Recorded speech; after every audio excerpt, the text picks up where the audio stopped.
Ce vendredi 9 février, Amanda Lear était invitée sur le plateau de Télématin pour promouvoir la pièce de théâtre dans laquelle elle joue actuellement.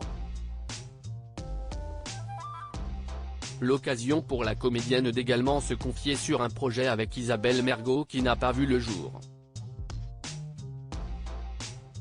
Amanda Lear se fait connaître dans les années 60 en tant que mannequin.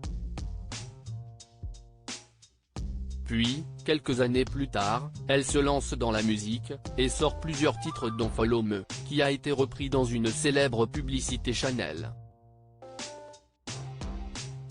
Malgré le succès de cette campagne publicitaire télévisée, Amanda Lear assure n'avoir pas d'argent car elle dépense tout. Ce vendredi 9 février, la comédienne était de passage dans Télématin sur France 2 pour parler de la pièce de théâtre L'Argent de la Vieille qu'elle joue depuis le 1er février au Théâtre Libre à Paris. Amanda Lear de retour après plusieurs années d'absence, je n'avais vraiment plus envie en ce moment. Amanda Lear est sur tous les fronts, et pourtant, celle qui fait parler d'elle pour son âge avait décidé plutôt de s'éloigner de la 6e artistique et de lever le pied. Après quelques années où elle s'est faite plus discrète au cinéma et au théâtre, elle s'explique sur cette pause: je n'avais vraiment plus envie. J'étais fatiguée, surtout après ma dernière pièce avec Michel Faux. Ça m'avait beaucoup fatiguée. CIST pourquoi, en 2022, elle a dû subir une intervention au cœur, donc j'ai dit on arrête.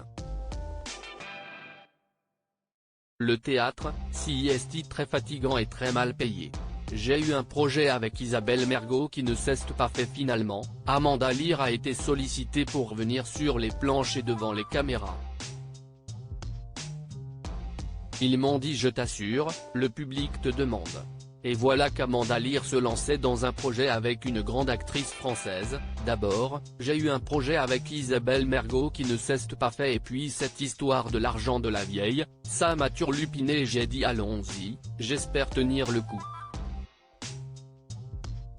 En effet, en août 2023, elle révélait que la comédienne lui avait écrit une pièce qui n'a finalement pas vu le jour.